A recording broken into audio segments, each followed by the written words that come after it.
दुनिया के 126 देशों को मोदी ने कर दिया हैरान, एक झटके में कर दिया परेशान। डंके की चोट पर 126 देश से भिड़ गए मोदी। भारत ने निभाई अटल बिहारी वाजपेयी वाली दोस्ती, ब्रिटेन से लेकर इजराइल तक सब कर रहे मोदी की तारीफ। मोदी की पीठ थपथपा रही दुनिया। भारत में 28 दलों को लगा जोर का झटका। हैदराबाद वाले भाईजान सन्नाटे में चले गए। एक बार फिर भारत ने साबित कर दिया कि वो गुटनिरपेक्ष है, वो युद्ध नहीं बुद्ध को मानने वाला देश है। दुनिया को मोदी ने बता दिया कि दोस्त इजराइल का साथ नहीं छोड़ेगा भारत। संयुक्त राष्ट्र महासभा में हमास पर वोटिंग चल रही थी। दुनिया के करीब 150 देश इकट्ठा हो चुके थे कि आज तो इजराइल चला ही गया। दरअसल भारत ने तभी एक बहुत बड़ा गेम कर दिया और कई मुस्लिम देशों के अरमानों पर पानी फेर दिया। दरअसल भारत ने संयुक्त राष्ट्र महासभा में उस प्रस्ताव पर मतदान से दूरी बना ली जिसमें इजराइल हमास संघर्ष में तत्काल सीज फायर लागू करने का प्रस्ताव दिया गया था ताकि इजराइल हमास के बीच की दुश्मनी को खत्म किया जा सके। लेकिन जो मुस्लिम देश इस प्रस्ताव के समर्थन में खड़े थे वो दरअसल हमास के हिमायती थे और इस प्रस्ताव को पेश करने में बहुत चालाकी दिखाई गई थी। दरअसल मुस्लिम देशों ने बहुत ही शातिराना तरीके से इस प्रस्ताव में हमास ने जो इजराइल पर हमला किया उसका जिक्र तक नहीं किया था। यानी इजराइल जो हमास पर हमले कर रहा है उसका तो जिक्र था, लेकिन हमास ने इजराइल के जो बेकसूर लोगों को मारा उस पर कोई संवेदना नहीं थी।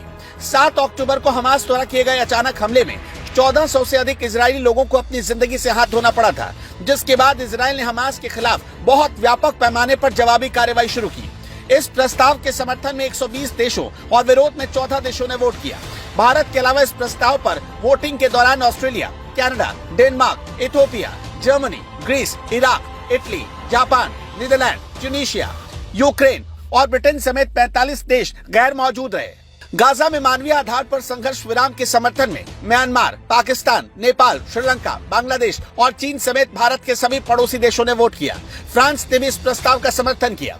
भारत ने संयुक्त राष्ट्र महासभा में इसके बाद क्लियर कर दिया कि आतंकवाद एक हानिकारक चीज है और उसकी कोई सीमा, राष्ट्रीयता या नस्ल नहीं है। इसके साथ ही हमास का समर्थन करने वाले देशों को भी भारत ने चेतावनी दे दी कि ये वो अच्छा नहीं कर रहे और इसी वजह से भारत ने इस प्रस्ताव से दूरी बना ली। सूत्रों का दावा है कि प्रस्ताव में हमास की तरफ से 7 अक्टूबर के आतंकवादी हमलों की कोई स्पष्ट निंदा नहीं की गई थी।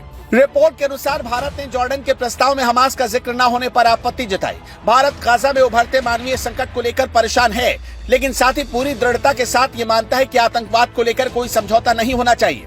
संयुक्त राष्ट्र महासभा ने शुक्रवार को इस प्रस्ताव को पारित कर दिया जिसमें गाजा पट्टी में तत्काल और लंबे वक्त तक टिकने वाले संघर्ष विराम लागू करने पर जोर दिया गया था। कुछ लोग अब सवाल उठा रहे हैं कि भारत ने ऐसा करके सही किया या गलत।